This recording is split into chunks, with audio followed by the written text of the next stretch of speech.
Ini adalah video cara memperbesar Oh, payudara. iya. 10 juta ya, Dok ya?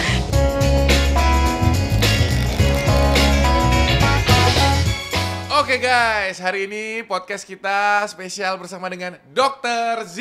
Hai Dok, apa kabar Dokter? Baik, puji Tuhan. Oke, aku mau nanya dulu ya, kita mau kenalan dulu. Jadi nama aslinya itu Yessica atau Jessica? Jessica. Oke, jadi nyebutnya pakai Y ya. Yes. Lalu kenapa dipanggil Z? Itu sebenarnya kalau mau ceritanya agak panjang sih. Jadi Ya kita singkat. punya waktu 2 jam. Tenang dong. Jadi singkatnya adalah itu sebenarnya panggilan kecil sih Oke. dari teman-teman. Karena kalau manggil Jessica kan panjang ya. Jessica gitu kayak panjang. Jadi teman-teman tuh biasanya manggilnya si gitu loh. Si Oh, gitu. C itu dari Z ya, sekarang jadi Z.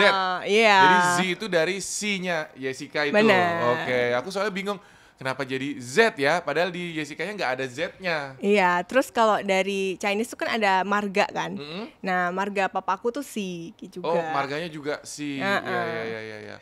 Oke, jadi dari situ ternyata aku bingung bener kemarin. Aku penasaran sih kok bisa ada Z-nya gitu. Nggak nyambung ya. Sekarang sudah terbongkar ya. Jadi itu adalah nama kecil. Ya, Iya. nama kecil. Oke. Tapi dikenal orang sebagai Dr. Z.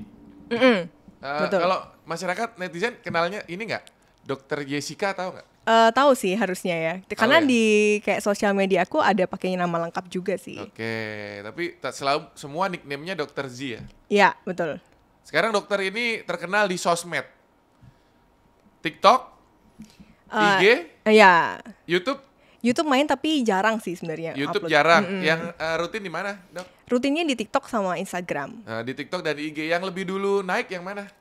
Lebih dulu naik TikTok. TikTok duluan ya. Oke, setelah itu IG-nya ikut naik. Abis itu IG, iya. Tapi IG. aku sebenarnya awalnya itu ngembanginnya IG dulu justru. Cuman emang TikTok tuh kayak auto viral gitu ya. Dia kayak media viral aja. Karena mungkin timingnya waktu corona kan. Oh, waktu oke. lockdown itu aku buatnya. Karena emang gak ada kerjaan. Nah, aku mau nanya kalau gitu. Karena dokter barusan bilang ketika lockdown dokter lalu aktif di TikTok dan akhirnya viral segala macam. Itu direncanakan atau enggak? Enggak. Karena sebenarnya awalnya itu aku download TikTok tuh buat have fun aja. Sebenarnya kan lucu-lucu kan Oke, waktu itu. oke. Terus joget-joget dan segala macam. Jadi kayak buat hiburan awalnya. Karena Oke. waktu itu kan kita dokter-dokter yang tidak bekerja di UGD juga dirumahkan kan. Jadi nggak boleh praktek dulu sempet. Jadi aku nggak ada kerjaan di rumah. Akhirnya ya download TikTok tuh untuk hiburan. Terus yang main untuk edukasi duluan tuh sebenarnya suami aku, Oke. Dr. Jo. Nah, ini teman-teman ya, kalian bocoran. Nanti kita akan ngobrol juga sama Dokter Jo. Ya, mungkin kalau nggak di podcast kali ini, mungkin di episode berikutnya. Ya, tapi Dokter Jo-nya juga sudah hadir di tempat aku. Jadi nanti kita akan langsung ngobrol. Iya. Nah, jadi Dokter Jo duluan lebih aktif edukasi. Iya, jadi Oke. dia duluan yang edukasi di TikTok. Abis itu karena mungkin dia lihat juga banyak demand ya, maksudnya informasi-informasi yang dibutuhkan masyarakat di TikTok terkait kecantikan gitu, kesehatan kulit juga gitu.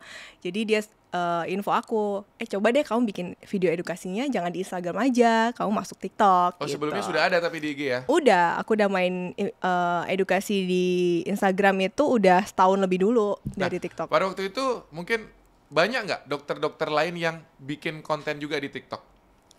Dikit. Waktu itu kayak cuman ada mungkin sekitar 5-an deh. Mulainya tahun berapa, Dok? TikTok. Ya.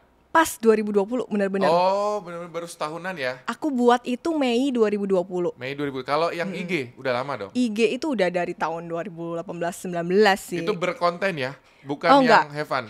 Kalau IG itu awalnya private, sosial media benar-benar private. Habis itu 2019 baru mulai ke edukasi. Berarti berkontennya 2019. Yes. Lumayan cepat ya, 19, 20, 21 ya, 2,5 tahun lah. Iya. Oke. Kalau waktu itu dokter bilang sedikit pelaku dokter yang bikin konten. Iya, benar. Kalau hari sedikit ini aku lihat banyak banget ya. Iya, udah banyak benar. Hari ini kayaknya banyak banget. Hampir semua dokter tuh kan mereka akhirnya melirik ini. Melirik Sosial TikTok ya, media, sosial sosial media ya. media. Iya. Nah, pertanyaannya adalah, Pertanyaannya apa? kalau dokter-dokter ini sudah berkonten ya, berarti nggak praktek dong? Praktek gimana? Nah, kalau aku emang kebetulan waktu corona itu karena kan awalnya itu aku kerja di Surabaya. Jadi waktu aku bikin TikTok itu aku masih kerja di Surabaya. Terus aku ada planning untuk merit kan tahun 2021. Jadi aku disuruh balik ke Bali sama orang tua. Udah kamu balik aja ke Bali gitu. Karena kan memang calon suami waktu itu juga udah pindah ke Bali duluan gitu. Akhirnya ya udah aku pindah ke Bali dan sampai sekarang memang aku belum praktek lagi. Belum praktek. Gitu. Nah, dokter aslinya dari mana? Aku aslinya sebenarnya lahirnya Surabaya. Cuman aku besar di Bali dari SD. Dari SD. Kalau suami juga? Suami orang Jakarta. Tapi di Bali tadi dokter bilang? Kita ketemunya itu waktu magang di rumah sakit di Bali. Oke. Gitu. Ketemu, itu ini kayak apa sih, koas? Bukan, internship magangnya. Oh magang, ini udah selesai ya? Udah selesai, jadi udah magang, wisuda. pacaran terus sampai merit di Bali? Yes. Oke, gitu ceritanya teman-teman. Jadi Gitu suaminya ceritanya. Jakarta ya? Iya. Tapi lucunya, Dokter Z dan suaminya ini beda spesialis ya? Iya, kita bisa dibilang beda ketertarikan dari submedisnya ya gitu. Kalau dia kan lebih ke arah kayak ke kesehatan reproduksi, terus ke relationship gitu, terus bahas-bahas hoax-hoax yang aneh gitu di sosial media. Kalau aku memang lebih ke arah hoax dan ke arah kesehatan kulit dan kecantikan gitu. Nah, tapi Dokter Z sendiri spesialisnya apa? Oh, aku masih dokter. Kalau misalnya urutkan ya? kedokteran tuh aku lebih ke estetik dokternya. Estetik, jadi kecantikan. Iya. Kenapa nggak buka klinik aja, lagi musim tuh banyak banget. Waduh, cuman corona nih bukan klinik. Nggak apa-apa. Aku lihat semua pengusaha-pengusaha dokter-dokter bergabung, mereka punya klinik-klinik gede-gede banget loh. Tunggu wangsit dari Tuhan dulu. Disuruh buka baru buka gitu. Sekarang belum. Iya, waduh, di semua kota mereknya macam-macam ya. Iya sih, benar. Jual krim aja bisa, wah kaya banget nanti, Dok. Oh Bisa gitu ya. sukses banget nih. Amin, aku didoain loh sama Bro Yudis sih, bagus. Iya, harus nanti maju terus pokoknya. Nah, jadi kalau suami spesialisnya apa? Dulu kalau suami aku itu dulu kerjanya di apa sih namanya itu ICU. Jadi lebih ke arah intensive care unit gitu. Jadi dia di rumah sakit internasional, tapi emang lebih banyaknya kerjanya di tempat-tempat yang intensif kayak ICU, NICU gitu-gitu. Oh, jadi memang kontennya itu berdasarkan ketertarikan yang beda ya? Iya. Kalau aku kepoin sedikit di TikToknya suami, Dr. Joe itu ngebahas kayak seksologi kayak gitu-gitu ya? Benar, karena dulu itu dia pengen jadi dokter kandungan. Oh, SPOG, gak kesampaian. Abis itu kayaknya dia udah mungkin karena mau jadi dokter spesialis itu mungkin hanya orang-orang yang terpilih ya dalam tanda kutip. Betul, iya saya paham. Iya, yang bisa mendedikasikan hidupnya gitu. Oke. Ya, jadi akhirnya karena dia memang minati di situ, akhirnya dia sekarang bahas edukasinya lebih banyak ke arah situ gitu. Oke. Lalu kalau dokter milih yang bahas estetik itu tadi? Iya, karena emang aku berkecimpung selama hampir 4-5 tahun lah ya di daerah situ gitu, di estetik. Oke. Kita lihat-lihat sedikit fakta-fakta. Wow, ini dia. Dr. Z mulai dikenal luas sebagai seorang konten creator yang membagikan konten tips kesehatan dan kecantikan kulit di akun media sosial. Betul sekali. Dan aku ketutupan sama kameramen, boleh geser sedikit. Dia membagikan konten di TikTok. Nah, kalau di TikTok yang paling viral itu berapa views? Yang paling viral itu 20, berapa M gitu. 20 juta views ya guys ya. Ini bener dokter nganggur kayaknya. Atau dokter hoki jangan-jangan. Ya. Itu isinya apa itu videonya? Itu isinya kadang-kadang orang itu susah ngebedain yang mana komedo, mana yang bukan. Oh, aku tahu tuh yang dicabut satu-satu tuh ya. Iya, bener. Terus namanya susah tuh, rambut terjebak apa itu? Trichotasis spinosus. Iya, itu teman-teman cek aja di TikToknya Dr. Z. Itu kayak ada orang terus kayak dokter nunjuk-nunjuk ke atas gitu ya? Iya. Ada foto atau video gitu ya? Aku ngeriak sih ada video orang, terus kadang-kadang orang itu suka nanya kan. Jadi kalau di TikTok itu kan enaknya kalau orang itu ngelihat dan dia nggak tahu, dia langsung mention ke kita nih. Oke. Jadi banyak yang mention waktu itu, banyak yang nge-tag gitu. Akhirnya, wah video apa nih, semua orang nge-tag gitu kan. Akhirnya aku react. Ternyata itu tuh orang sering salah dikirain komedo, padahal itu tuh sebenarnya rambut halus yang itu ada di pori. di area mana, Dok? Wajah di sini. Oh, di sini juga, di pipi. Di pipi. Di pipi jadi kayak ada bekas rambut. Bukan bekas rambut, tapi emang di pori-pori kita itu kan ada bulu halus. Iya benar, rambutnya. Nah itu yang kalau orang nggak tahu dikirain komedo karena hitam kan, kayak kasat mata tuh sekilas terus kelihatan itu kan hitam. di video dokter kasih lihat kayak dicabut-cabut pakai pinset kan? Iya. Itu nanti bakalan tumbuh lagi nggak, Dok? Bisa tumbuh lagi. Oh, jadi cabut lagi. Iya. Pori-porinya tetap berlubang besar dong. Sebenarnya kalau pori-pori itu kalau mau dibilang bisa dibesar kecilkan itu nggak bisa. Nggak bisa. Karena pori-pori itu kayak udah secara genetik kita punya gitu. Jadi jenis kulitnya gitu. Kalau jenis kulitnya berminyak ya emang pori-porinya lebih besar. Lebih besar ya. Apalagi kayak kulitku nih. Minyak kalau diperas muka aku bisa masak nanti kita. Dok, tapi aku kayak pipi aku kan hancur nih, Dok. Bekas waktu SMP itu jerawatan. Bisa dimulusin nggak sih, Dok? Kalau dimulusin 100% nggak bisa. Waduh. Tapi kalau dibuat membaik, at least lah lebih bagus ya tekstur kulitnya bisa banget. Bisa. Dengan apa? Treatment. Jadi nggak bisa cuman krim dioles-oles aja, nggak bisa. Nggak bisa ya? Nggak bisa. Jadi memang harus dalam tanda kutip ada suatu prosedur yang dibuat. Biasanya sih memang agak berdarah. Jadi kayak disuntik. Ya, ada proses suntik, ada yang pakai laser, ada yang pakai microneedling, microdermabrasi kayak gitu. Jadi ada proses treatment medisnya. Nih, gitu. Yang kayak jalan belum diaspal nih, bisa mulus ya, Dok ya? Bisa lebih bagus teksturnya. Nah, itu nanti aku mau coba. Tapi ada juga yang bilang gini katanya, Dok. Nanti kalau kulit-kulit di sini mau diperbaiki, nanti dia diambil bahannya dari kulit bokong katanya. Bener nggak? Oh, itu lain cerita. Kalau itu namanya skin graft. Jadi itu lebih ke arah operasi plastik. Plastik. Itu beda cerita nanti. Lain ya? Lain. Bukan treatment estetik biasa itu. Bukan, ya? Itu dokter bedah plastik. Oke. Nah, kalau misalkan kayak dokter sendiri, selain edukasi apa memang ini juga menangani pasien wajah gitu? Iya, jadi sebelum aku resign, sebelum aku pindah balik Bali lagi, itu aku 4 tahun sih, ya hampir 5 lah ya, di klinik estetik. Memang makanan sehari-harinya itu tuh. Jadi jerawat, terus botox, filler, benang, terus suntik-suntik, terus masalah tekstur, bopeng. Ya itu banyak pasiennya. Tapi itu semua nggak ada yang berbahaya? Yang tadi dokter sebut ada apa namanya? Botox, tanam benang, itu nggak ada yang bahaya? Kalau dibilang bahaya, setiap prosedur medis pasti ada resiko. Kayak kita operasi sesar aja ada resiko meninggal kan, ibunya gitu.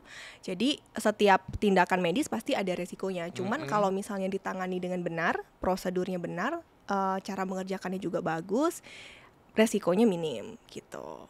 Oke, jadi kalau yang tadi dokter bilang botox, tanam benang dan teman-temannya itu nggak termasuk operasi plastik ya? Bukan ya? Bukan. Operasi plastik biasanya harus dikerjakan oleh dokter bedah plastik, terus di ruangan operasi, dan biasanya sih bius total. Oke, jadi kalau ya? Tidur pasiennya. Oke, jadi dia nggak sadar ya, di anestesi ya. Nah, kalau misalkan kayak sekarang kan lagi trennya Korea tuh, Dok. Itu banyak banget di Korea, katanya bahkan kalau kita ke Korea, itu begitu keluar bandara udah pada nawarin tuh. Udah banyak promo-promonya. Nah, itu operasi semua berarti ya? Kayak menghilangkan kantung mata, merubah bentuk hidung, bentuk dagu bisa jadi segitiga itu. Itu operasi atau treatment, Dok? Bisa keduanya. Karena kalau bentuk wajah, kayak contoh bentuk dagu tadi, itu nggak harus operasi. Jadi pakai filler aja, itu bisa dibuat runcing kayak tadi segitiga itu. Jadi nggak mesti operasi, tapi kalau di Korea itu emang kebanyakan sudah melalui operasi plastik karena kan udah teknologi udah canggih juga mereka ya, dan mereka itu sedikit ada masalah dikit mereka langsung ke klinik. Jadi kayak treatment sehari-hari, laser, microdermabrasi bla bla bla itu udah kayak treatment yang sehari-hari gitu bagi mereka. Malah bener gak sih, Dok, katanya kalau di Korea itu anak umur 17 tahun tuh hadiahnya dari ibunya boleh operasi gitu. Operasi lipatan mata ya? Iya. Iya, itu udah kayak ini sih isu yang umum kita dengar sih. Tapi belum tentu ya? Belum, nggak semuanya melakukan, tapi kebanyakan memang mereka bikin gitu. Karena kan aslinya mukanya Korea itu memang nggak ada eyelid, sama rahangnya mereka memang bentuknya lebih kotak kan gitu. Ya, jadi operasi. Banyak ya? Oke, jadi bener tuh ya. Ini dokter ini ahli membongkar hoax seputar kecantikan ya, Dok ya? Ngikutin hoaxnya, isu-isunya. Coba kalau dokter sendiri, apa treatment yang sudah sering dilakukan? Aku coba. Iya. Kalau sering sih nggak ada yang sering. Yang sih. Sudah pernah deh. Kalau sudah pernah, aku udah pernah coba botox, pernah aku coba, filler pernah aku coba. Tapi kalau filler cuma sekali doang. Aku cuma mau nyoba doang. Terus benang nggak pernah sih, benang. HIFU aku pernah, laser pernah, peeling pernah. Apalagi ya? RF pernah juga, mesoterapi juga pernah, microdermabrasi juga udah pernah. Hampir semua kecuali benang. Itu kayaknya ngambil ini ya, di klinik sendiri ya. Jadi diskon kayaknya. Semua dicobain. Karena dulu tuh aku trainer kan, jadi aku Ah. ngajarin dokter-dokter yang lain. Jadi kalau ada dokter baru, biasanya aku yang ngajar. Oke. Atau kalau di klinik aku dulu kan memang klinik yang bisa dibilang terbesar di Indonesia ya. Jadi dia punya Apa tuh akademi huruf sendiri. depannya apa? Huruf depannya M. M, oke guys, Oke. yang M. Soalnya banyak ya. Iya. Iya. Nah, dia tuh punya akademi gitu. Jadi akademi ini memang mengajarkan dokter-dokter yang mau belajar estetik. Jadi belajar benang, belajar botox, filler kayak gitu-gitu. Nah, aku pengajar di situ gitu. Jadi kalau misalnya ada apa namanya? Praktek gitu, biasanya aku yang ngajar. Kalau misalnya ada sesuatu yang lebih, tuh biasanya kita juga trial sendiri tuh gitu. Harus tahu lah, at least pernah tahu gitu ya. Nah dok, kalau dari semua yang tadi dokter sebutin kan lumayan banyak tuh. Yang paling berdampak, kelihatan banget berubah yang mana dok? Filler Filler. itu langsung sih Kalau berubah. filler tuh diapain dok? Filler itu jadi kita disuntikkan suatu komponen namanya hyaluronic acid. Nggak berbahaya ya? Enggak, karena aslinya di kulit kita tuh udah ada Oke. hyaluronic acid itu gitu. Jadi dia dibuat sintetisnya di luar dalam bentuk gel. Nah, nanti disuntikkan. Jadi kalau misalnya kayak dagu gini kurang runcing, biasanya kan kalau cewek-cewek pengennya bentuknya V shape ya kayak Korea kan, Iya. runcing. Terus apalagi tengahnya ada yang dibelah tuh di sini dok. Iya, bener banget. Iya tuh. kan? Kenapa sih dok? Nggak ngerti aku dibelah begitu. Supaya kalau cewek dagunya agak terbelah tuh kan katanya manis gitu Oke. kan. Padahal ya tergantung juga kalau dibuat-buat belah gitu, kalau kelihatan natural bagus, kalau kelihatannya aneh juga aneh. Nah, jadi si filler itu kita disuntikin hyaluronic acid ke dagu gitu ya. Jadi tergantung tuh, ada tekniknya, ada yang di atas tulang, ada yang di subkutan atau di lemak kayak gitu, tergantung layernya dan bahannya apa dan dia maunya bentuk seperti apa. Jadi dia bisa membuat bentuknya jadi lebih beda gitu. Jadi kalau mau runcing ya dibuat lebih agak memanjang ke bawah gitu. Itu berarti tekniknya kita memasukkan sesuatu ke dalam bawah kulit. Even itu kalau cowok ya biasanya mereka bikin rahang loh supaya jadi disuntikan filler supaya rahangnya lebih tegas tuh. Cowok-cowok kan pengen kan. Kalau kayak saya bisa nggak ya kayak artis Korea gitu tiba-tiba Oh, saya. bisa. Bisa guys, nanti kita coba ya. Tapi mahal ya dok ya gitu-gitu ya. Kalau harga itu biasanya beda-beda tuh setiap Beda-beda. klinik. Tapi Karena range-nya ya di 3 juta sampai 5 juta lah. filler Itu 3 juta. 1 mili ya. Jadi 1 mili kalau iya. segini gitu, dihitung 3 cm, 30 Kalau mili. dagu biasanya butuhnya 1 sampai 4 mili. Oh sedikit. 1 sampai 4. Jadi ya mungkin budgetnya di antara 4 sampai 16 juta lah ya. Oke. Itu kalau mau cantik, mau ganteng butuh biaya ya. Iya. Dan butuh apa niat ya, karena pasti ada sakitnya, buang-buang waktu juga gitu ya. Nah, apa namanya? Tadi dokter bilang kan dia ngisi tuh filler. Artinya dia makin gede dong, makin tebel. Kalau yang misalkan pipi tembem nggak bisa disedot dok. Kalau pipi itu masalahnya beda. Biasanya kan dia lemak nih. Ini kan kayak biasanya dia. Iya, mau dikurangin nih. Nah, ada yang namanya itu operasi buccal fat remover. Jadi di sini lemaknya itu diambil, tapi itu harus dokter bedah, bukan dokter estetik lagi punya kerjaan. Oke, jadi Gitu. harus tahu ya dok ya kita kemana. Iya. Bisa datang ke dokter sih, konsultasi dulu bisa kali ya. Konsultasi aja bisa kalau Tapi sekarang yang- nggak praktek. Iya. Kasihkan konten kayaknya. Karena pertama kemarin habis wedding kan, terus aku baru pindah-pindah, jadi masih ngurusin masalah itu. Jadi belum ini lagi tuh. Nanti nunggu wangsit dulu deh Tuhan nih kapan harus bukanya. Sekarang kayaknya lagi asik konten ya dia ya. Soalnya tiap upload view-nya gede, jadi keasikan ya. Income banyak dok dari sosial media dok? Kalau sosial media sih ya dibilang ada rezeki dari situ ya ada banyak dari Apa situ. tuh endorsan gitu? Kalau itu kita biasanya lebih ke arah kayak banyakan collab sih. Misalnya kalau ada produk apa yang baru launching, kita collab untuk edukasi bahan aktif di produk itu tuh apa, kayak gitu. Lebih banyaknya gitu, collab edukasi tentang isi produknya ini apa gitu. Berarti banyak tuh guys ya duitnya guys. Karena banyak collab-nya sama perusahaan tuh, brandnya gede-gede pasti kalau di kecantikan. Oke.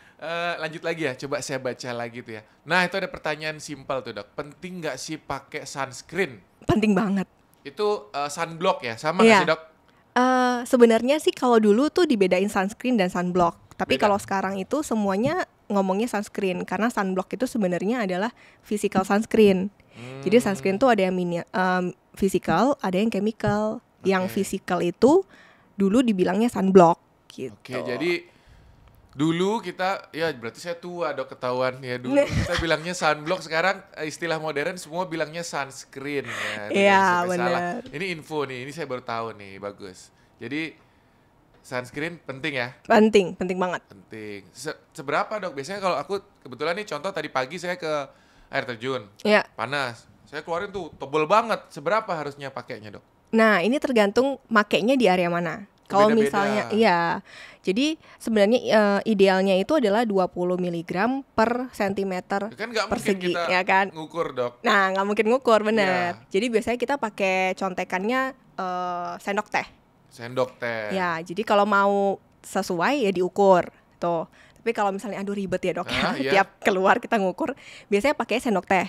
Jadi kalau kayak wajah itu biasanya adalah 1/4 sendok teh. Itu kurang lebih lah sama Iya, dengan iya. takaran tadi aslinya gitu. Oke. Jadi, nah tapi kan juga ribet ya kalau tiap kemana-mana bawa sendok teh. Mm-mm. Nah jadi kalau di Bener. Masa ya kita kan? pergi bawa sendok Iya teh? kali kita mau bawa sendok teh gitu. Nah jadi kalau wajah biasanya kita pakai 2 jari. Nah jadi 2 jari full ini biasanya setara sama 1/4 sendok teh. Oh gitu. Soalnya saya pernah punya pengalaman, saya udah oles sunblock, sampai rumah tetap gosong, kayak nggak ngefek gitu. Nah sunscreen-nya. itu yang kedua adalah biasanya nggak dioles ulang. Oh, harus diulang. Harus diulang setiap 2 jam. Wah, kayak orang ngechat ya. Iya. Kayak chat dasar lah, ada lagi chat lagi. Oh, jadi setiap 2 jam dia hilang efeknya. Biasanya kalau sunscreen itu kan berkurang efektivitas perlindungannya, apalagi kena matahari, apalagi kalau Iya, kita iya. kayak tadi ke air terjun pasti basah kan. Iya. Nah kalau kena air harus lebih Hanyut sering ya? lagi Luntur diulang. kali dia, luntur. Iya. Biasanya dokter kalau, aku mau ngebahasnya sebenarnya lebih banyak ke sosial medianya nih dok. Oke. Nah kalau dokter nih dapat ide itu dari mana sih dok? Kalau ide Iya. itu biasanya dari pengalaman pribadi. Nah dari dulu ya pengalaman dulu tuh begonya apa gitu, kok dulu nggak tahu gitu kadang-kadang. Oh, kalau kontennya banyak berarti dulunya bego banget nanti dok. Enggak gitu dok. Yang pertama dari pengalaman pribadi. Dari pengalaman, baru satu. Yang kedua dari pertanyaan-pertanyaan follower. Oh dari komen-komen gitu. Iya, dari Iya, situ iya, paling banyak sebenarnya. Karena kan pasti banyak dong yang nanya di kolom komen. Apalagi TikTok tuh pertanyaannya kan bisa ribuan tuh ya kolomnya. Nggak kayak IG. Kalau IG lebih dikit lah ya. Nah, jadi biasanya di situ atau yang kayak tadi aku cerita di mention sama tag dari video-video yang aneh gitu, dia mention ke aku. Jadi aku lihat videonya, terus ada ide ya di react. Sekarang gitu. dokter setiap hari berkonten. Ya, mostly setiap hari kita ada bikin sih pasti. Setiap hari post di TikTok. Either TikTok atau IG. Jadi itu beda kontennya? Beda, mostly gitu. beda. Oke. Jadi TikTok, IG hampir setiap hari post. Kecuali YouTube. Ya, kalau dulu kita seminggu sekali sih masih YouTube. Cuman akhir-akhir ini kalau YouTube kan lebih PR ya bikinnya. Kalau TikTok kan cuma 1 menit gitu kan. Iya, IG iya. juga cuma 60 detik gitu Nah, kan. ini Kalau YouTube bener. kan panjang, Iya, agak iya, PR. iya.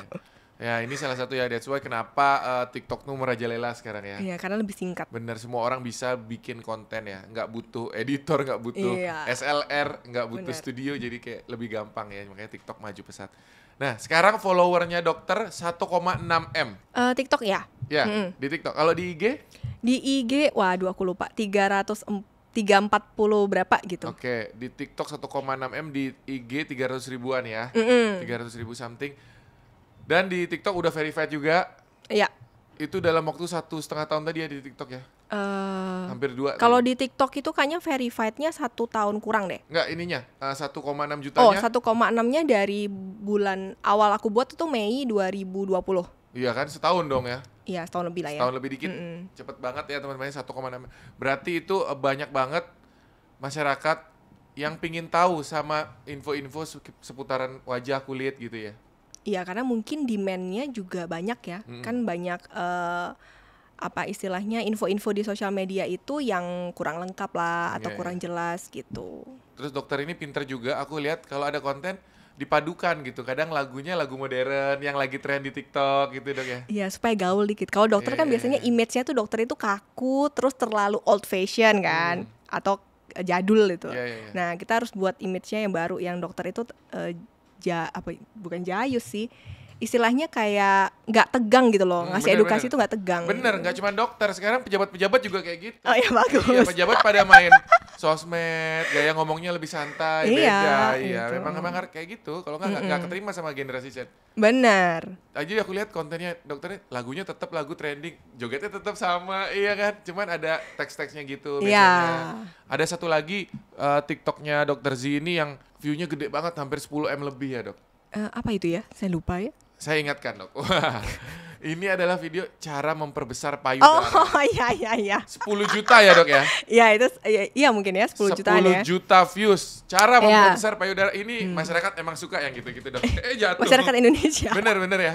Iya. Iya sebenarnya itu juga aku buatnya itu supaya untuk counter hoax juga sih, karena Bener. banyak yang bikin kan kayak minum ini, minum itu gitu. Sebenarnya nggak bisa gitu. Jadi takutnya itu kayak kasihan masyarakatnya loh, udah banyak keluar duit beli ini tapi nggak ada hasil gitu. Tapi kenapa masih banyak banget di IG, di komen-komen tuh yang jualan gitu dok? Ya kalau penjual itu kan pasti ada selama ada konsumen gitu kan.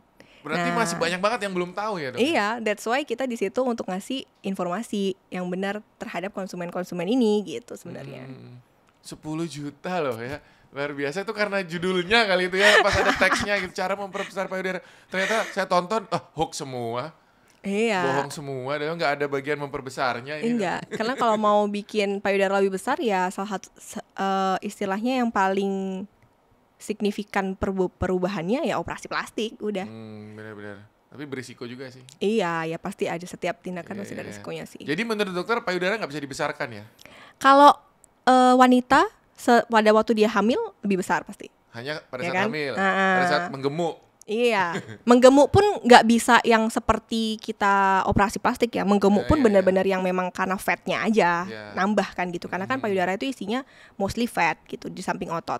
Jadi kalau memang mau bentuknya lebih kental lagi firm gitu kan, ya udah operasi plastik jawabannya. Kalau konten selain yang itu tadi yang satu kan udah tuh cabut komedo dok, 20 juta views ya. Ya, Nah yang barusan cara membesar payudara 10 juta viewsnya. Apa Oke. lagi dok yang viral? Salmon tuh waktu Krisdayanti. Oh bener, Ya. ya, aku lihat. Waktu Krisdayanti Dan trending itu aku salmon. lihat dokter sudah nyobain sendiri ya. Aku emang udah Wah. berapa kali coba sih kalau si suntik salmon itu. Itu gimana sih dok? Aku lihat kok awalnya sampai melentung gitu, kembung. Nggak takut tuh dok ya? Sebenarnya sebelum Krisdayanti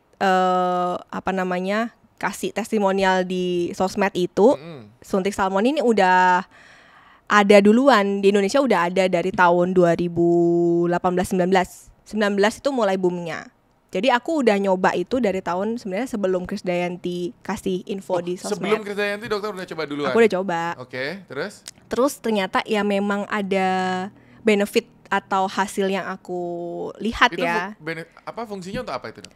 Yang kalau yang pertama itu yang lebih istilahnya lebih signifikan terlihat itu lebih ke arah tekstur kulit, Tekstur, jadi lebih smooth. lebih smooth, terus lebih plumpy, kulitnya jadi lebih kayak kenyal gitu. Oke. Terus dia bagus untuk scar, jadi kayak bopeng-bopeng bekas jerawat, Hah? kayak Broyudis itu benernya bagus disuntik sama si Dena Salmon ini. Tapi suntiknya harus benar. Jadi suntiknya benar-benar harus dia melentung gitu. Jadi kalau dia nggak melentung justru efeknya kurang bagus. Kurang berefek gitu. Aku lihat titiknya banyak banget. Iya dan itu sakit tuh. Sakit banget itu. Mengerikan, tusuk-tusuknya berapa kali itu ya. Ratusan. Aduh. Coba kita lihat ya, itu ada pertanyaan saya bacakan sedikit ya. Bagaimana menurut dokter sih cara menghilangkan jerawat? Oke. Nah, kalau jerawat ini beda cerita ya. Jadi dia kan sebenarnya penyebabnya itu ada 4 nih pilarnya. Jadi karena Apa aja tuh dok? overproduksi dari kelenjar minyak yang pertama, terus penyumbatan pori-pori, terus keratinisasi kulit yang nggak bagus, sama adanya inflamasi karena bakteri Oke. gitu. Nah, jadi kalau ditanya cara menyembuhkan jerawatnya, ya ini 4 penyebab ini yang harus ditangani. Dilawan gitu. ya, jadi nggak boleh banyak minyak. Ya, ngurangin produksi minyak. Itu bisa dari lifestyle, bisa menggunakan obat atau krim. Oh, dari topikal. makanan ngefek juga? Makanan juga ada Makanan, ya, perannya. Suntik whitening dok katanya, itu aman atau enggak? Nah, Kalau di Indonesia ataupun di luar negeri sebenarnya kayak dari FDA sendiri itu belum ada kayak confirm safety dari bilang suntik whitening itu pasti aman gitu ya. Sekarang lagi banyak ya dok yang diinfus-infus gitu. Ya, kalau itu sih biasanya yang diperbolehkan itu adalah menyuntikkan atau menginfus antioksidan gitu. Jadi lebih ke arah antioksidan, contoh nih vitamin C gitu. Oke. Jadi vitamin C itu kan memang ada efek antioksidannya untuk kesehatan tubuh, untuk imun booster, tapi dia juga ada efek lain, jadi mencerahkan kulit juga. Kenapa gitu. nggak misalkan lewat kapsul gitu dok? Ya bisa. Kurang Jadi, mungkin dosisnya. tapi kalau di dalam minum konsumsi itu kan banyak yang terbuang melalui urin, pipis. Jadi kalau lebih lewat pembuluh darah itu lebih banyak yang dapat diserap. Dok, pertanyaan yang berikutnya adalah bagaimana menurut dokter kandungan ya atau khasiat ya dari skincare atau obat-obatan yang berhubungan dengan kulit yang murah dan yang mahal? Kan ada yang murah banget, ada yang mahal banget sampai berjuta-juta. Gimana menurut dokter? Apakah yang mahal itu lebih bagus? Sebenarnya jawabannya enggak sih, enggak pasti lebih bagus. Jadi tapi formulasi setiap skincare itu bakalan berbeda-beda tergantung pertama bahan aktifnya, tim R&D-nya, dan formulator atau teknologi yang digunakan gitu. Kenapa skincare itu bisa ada yang mahal banget? Nah itu jawabannya bahan aktifnya bisa beda. Misalnya sama-sama vitamin C, ada vitamin C yang mahal banget. Ada vitamin C ya udah yang harganya standar gitu, dan kualitasnya gitu kan. Terus formulatornya atau teknologinya, ada yang pakai kayak contoh sekarang banyak banget yang pakai microdose atau encapsulated gitu kan. Itu kan teknologi-teknologi yang baru dikembangkan. Jadi pasti harganya juga lebih mahal gitu. Berarti ada impact-nya dong kalau yang lebih mahal tuh artinya kualitasnya harusnya lebih baik. Ya, harusnya lebih baik, tapi kalau ditanya pasti lebih baik, belum tentu. Siapa tahu gitu. mahal brandnya. Jadi ada juga efek dari merek kan. Benar, brand juga berpengaruh. Iya, betul. Iya, itu dia ya. Jadi belum tentu ya. Apalagi cocok-cocokan ya kadang ya dok ya. Ya kalau dibilang cocok-cocokan tuh lebih ke arah toleransi kulit kita beda-beda ya, tuh. Ya. Itu dia ya. Jadi belum tentu mahal tuh cocok buat kamu gitu ya. Iya. Benar banget. Terakhir ya dok ya, tips, trik dari dokter nih membuat kulit glowing. Silakan. Tips dan trik bikin kulit glowing. Yang pertama adalah jaga makan. Makan. Okay. Itu kalau emang kelihatannya simple, tapi dengan kita membatasi, ini udah banyak juga jurnal yang bahas ya, kayak bukti medisnya udah banyak juga yang bahas. Itu makanan manis. Kurang bagus. Ya, jadi untuk kulit itu dia kurang bagus sebenarnya kalau berlebihan. Ya kalau cuman standar-standar ya nggak masalah ya gitu. Jadi bukan nggak boleh sama sekali, tapi konsumsinya dikurangin gitu. Kemudian yang kedua adalah hidrasi. Jadi menjaga hidrasi tubuh sama hidrasi kulit itu penting. Karena kulit yang sehat atau kelihatan bisa kayak glowing gitu, karena hidrasinya dia juga bagus gitu. Sama mempertahankan supaya pelindung kulit, ada yang namanya pelindung kulit, skin barrier itu tetap utuh, tetap bagus. Itu dengan gitu. cara? Dengan cara itu tadi kayak jaga makan itu juga berpengaruh. Terus menggunakan skincare yang sesuai sama masalah kan, sesuai sama baju. Iya juga itu juga ya. Terus menggunakan pelindung seperti contoh sunscreen. Karena kayak polusi UV itu mempengaruhi juga skin barrier. Sama lifestyle sih, kayak cara cuci muka, kan banyak orang yang kayak cuci mukanya kasar banget ya. Nah, itu juga. Ada tekniknya juga. Ya. Wah, berarti aku salah. Selama ini saya kasar biasanya. Ketemu air keran udah langsung selesai. Dan ini nggak dok, terakhir begadang gimana dok? Kalau begadang itu biasanya pengaruhnya ke hormon. Dan ujung-ujungnya ke kulit juga, ada kayak efek ke kulit juga. Jadi kalau kita begadang tuh hormon kortisol namanya, itu bakalan naik tuh produksinya. Nah jadi biasanya kalau orang taunya hormon stres, jadi hormon kortisol itu. Soalnya aku ngerasa ya kalau saya pribadi nih, misalkan lagi suka tidur pagi itu mukanya berminyak dan jerawatan. Kalau tidur pagi tidur subuh. Tidur subuh. Oke. Iya, karena kalau kita tidurnya lebih late, lebih terlambat, nah hormon stres atau hormon kortisol tadi lebih banyak tuh. Dan dia akan berpengaruh juga ke salah satunya namanya hormon androgen. Nah, hormon androgen ini yang ngatur produksi minyak tadi. Waduh, gitu. Ya, jadi harus kerja lebih awal, pulang lebih cepat, tidur lebih cepat nih berarti mulai sekarang. Iya dok ya. Benar-benar. Dok, terima kasih banyak ya sudah mampir di sini. Mudah-mudahan apa yang kita sampaikan nanti dari dokter terutama ya bermanfaat buat yang dengar. Like, subscribe, cek juga sosial medianya dokter di TikToknya apa dok? TikToknya Dr. Z, Dan di Instagramnya dok? Dr. Jessica Tania. Oke, next kita ngobrol sama suaminya dokter.